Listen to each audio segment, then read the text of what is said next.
Hello friends, कैसे हैं आप सब। मैं सुनील कुमार आपके सामने आज एक मज़ेदार कहानी लेकर के हाजिर हूँ। दोस्तों, ये जो कहानी है, आज की जो जेनरेशन है उसका क्या मानना है, क्या सोचती है, वो बुजुर्गों के प्रति उसकी क्या राय है, उसके विषय पर आधारित है। तो दोस्तों, देर न करते हुए कहानी को शुरू करते हैं। रिया की आवाज़ आने लगी कि पिताजी, आपको जरा भी तमीज़ नहीं है। अभी मैंने पोछा लगाया है और आप अभी बाहर निकल आए। देखो, पोछे में आपने पैरों के निशान बना दिए। आपका थोड़ी बहुत तमीज़ होनी चाहिए कि अभी पोछा लगाए, सूख जाने दें पहले, उसके बाद ही निकलें। पता नहीं क्यों आजकल के बुजुर्ग सोचते ही नहीं है कि बच्चे कितनी मेहनत करते हैं, उस मेहनत पे पानी फेर देते हैं। अब ये बातें वो बड़बड़ाती हुई अपने रूम में चली गई। जो पदम थे, जो पदम सिंह एक पुलिस में अच्छे पद से रिटायर हो चुके थे और अब घर पर ही थे, वे सोच रहे थे कि आजकल की जेनरेशन को क्या हो गया है। आज वो उस बहू की बातें सुन रहे थे और अक्सर सुना करते थे। वो इंसान जिनकी एक आवाज़ पर जो मुजरिम थे वो थर थर कांपते थे, लेकिन आज वो बेबस थे। उनको बहुत गुस्सा आ रहा था, लेकिन करते क्या। इकलौते बेटे रवि की पत्नी रिया थी और वो अक्सर ऐसा करती थी। इतने में ही शांति, जो पदम जी की पत्नी थी, वो चाय लेकर के आई और पदम जी का हाथ पकड़कर कहने लगी, लो आप चाय पीजिए, कोई बात नहीं। जो रिया है वो मन उसका बहुत अच्छा है, बस थोड़ी सी जीभ की चतर है, था थोड़ा सा बड़बड़ा लेती, और कोई बात नहीं है। लेकिन अभी भी पदम गुस्से में थे, उनका गुस्सा शांत नहीं हुआ था। शांति जानती थी कि उनकी हाथ की चाय पीकर उनका गुस्सा अक्सर शांत हो जाता है। और शांति ने अपने पति और बेटे के बीच सामंजस्य बिठाने के लिए बहुत सारी मुसीबतों का सामना किया, और इस सामंजस्य को बिठाते बिठाते ही उनकी शायद ज़िंदगी जा रही थी। अब पदम बोले कि कोई बात नहीं, जैसा तुम कह रही हो वो सब ठीक है। चाय पीते पीते ही पदम जी ने सोचा कि किस तरह से, वो सोच ही रहे थे कि किस तरह से एक एक तिनका करके ये हमने घरौंदा बनाया है। जैसे पक्षी बनाते हैं, बड़ी दूर दूर से एक एक तिनका लाते हैं और अपना घोंसला बनाते हैं। हमने भी अपनी पूरी ज़िंदगी इस घर को बनाने में हमने न जाने कहाँ कहाँ से क्या क्या चीज़ ला करके बड़े हिसाब से सेट किया था। कहाँ पर जीना होना चाहिए, कहाँ पर रूम होने चाहिए, कितने रूम होने चाहिए, कितना चौक होना चाहिए, और एक फायर पिट भी छिकवाया था। मतलब जब सर्दियां होती हैं तो उसमें आग जला ली जाए और आराम से आग के सामने बैठ करके भुनी हुई मूंगफली चावने के लिए पदम जी ने ऐसा किया था। लेकिन मजाल है कि कभी उसमें आग भी जली हो, क्योंकि रिया को ये पसंद ही नहीं था कि घर में इस तरह से आग जले। वो कहती थी कि यदि आग जलेगी तो धुएं के कण इधर उधर जाएंगे और कलर को खराब करेंगे। इसलिए बेचारे मन मार के रह जाते और कुछ भी नहीं उन्होंने ऐसा किया जो रिया को पसंद नहीं था। अब बेचारी जो शांति थी वो बार बार उन्हें समझाती, कभी अपने बेटे को समझाती, बहुत सामंजस्य बिठाने की कोशिश कर रही थी, लेकिन वो क्या करती है, वो बूढ़ी हो चली थी। एक दिन पदम टहल करके सुबह के समय आए और वो जैसे ही टेबल पर बैठे तो शांति भी वहाँ बैठी थी। देखा तो नौकर जो था वो 3 कप चाय रख गया। अब वो सोचने लगे कि 3 कप चाय किस लिए, क्योंकि मैं और शांति ही चाय पीते हैं। घर में तीसरा आदमी अगर चाय पीता है तो वो रवि है, लेकिन रवि ने तो न जाने कब का मम्मी पापा के साथ बैठना छोड़ दिया था, और उन्हें भी याद नहीं है कि ऐसा कब हुआ था। कि एक समय ऐसा भी था कि जब रवि छोटा था तो उसकी बातें कभी ख़त्म नहीं होती थी, और जब भी हारे थके पदम जी आते थे अपनी ड्यूटी से तो रवि के साथ ज़रूर टाइम बिताते थे, क्योंकि वो आते ही उनकी गोद में बढ़ जाता था। इतना प्रेशर था, इतने थक जाते थे, लेकिन फिर भी रवि से वो बातें करते थे और उसकी बातें कभी ख़त्म नहीं होती थी, और वो बातें करते करते कब सो जाता था पता ही नहीं लगता था। और जो शांति थी इतना प्यार करती थी बेटे से कि वो पति से भी झगड़ लेती थी, और ये सोच ही रहे थे कि कुछ ही देर में रवि वहाँ आ गया और तीनों चाय पीने लगे। तीनों ने चुप्पी साध रखी थी। कब औपचारिकताएं में वो नटखट बचपन रवि का बदल गया ये पता ही नहीं लगा। अब रवि चुपचाप चाय पी रहा था, पदम जी भी पी रहे थे, शांति भी पी रही थी। शांति ने ही चुप्पी को तोड़ा और रवि से कहने लगी, रवि, जो रिया के भाई हैं उनकी बेटी की शादी है ना जल्दी में?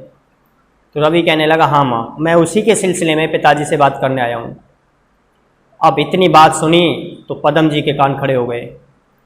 रवि कहने लगा कि वो लड़के वाले इसी शहर के हैं, तो रिया के भाई चाहते हैं कि यहीं पर रह करके वो अपनी बेटी की शादी कर दें, और रिया ने तो उन्हें हाँ भी बोल दिया है।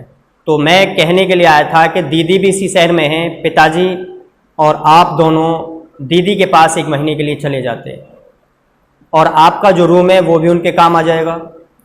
अब इतनी सुनी थी कि उनके आंखों से खून उतरने लगा मानो, लेकिन फिर भी अपने शब्दों को संयमित करते हुए पदम जी ने कहा कि हम बेटी के यहाँ क्यों चले जाएं?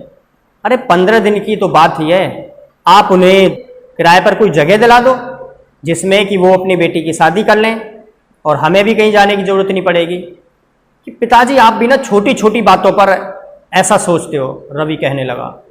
आपको पता है वो रिया के भाई हैं, जब हमारे होते वो क्यों लेंगे दूसरी जगह कमरा, और आप क्यों नहीं जा सकते दीदी के पास? आप भी जब कैसी कैसी बातें करते हैं, वो यहीं आने वाले हैं, बस हमने फाइनल कर लिया है, और रिया ने हामी भी भर दी है, तो रिया की बात झूठी नहीं होगी। अब इतनी कहते हुए रवि वहां से उखड़ता हुआ चला गया। लेकिन जो शांति रवि और पदम जी के बीच जो सामंजस्य बिठाती आई थी, आज की आंखों में आंसू आ गए और पदम जी की तरफ वो देखने लगी। पदम जी ने उनका सिर अपने कंधे पर रख लिया, जैसे कह रहे हों, चिंता ना करो, मैं भी जीवित हूँ। और थोड़ी देर में ही माहौल नॉर्मल हो गया। उसके बाद जैसा कि डेली जाते थे, पदम जी अपने वॉकिंग के लिए गए हुए थे।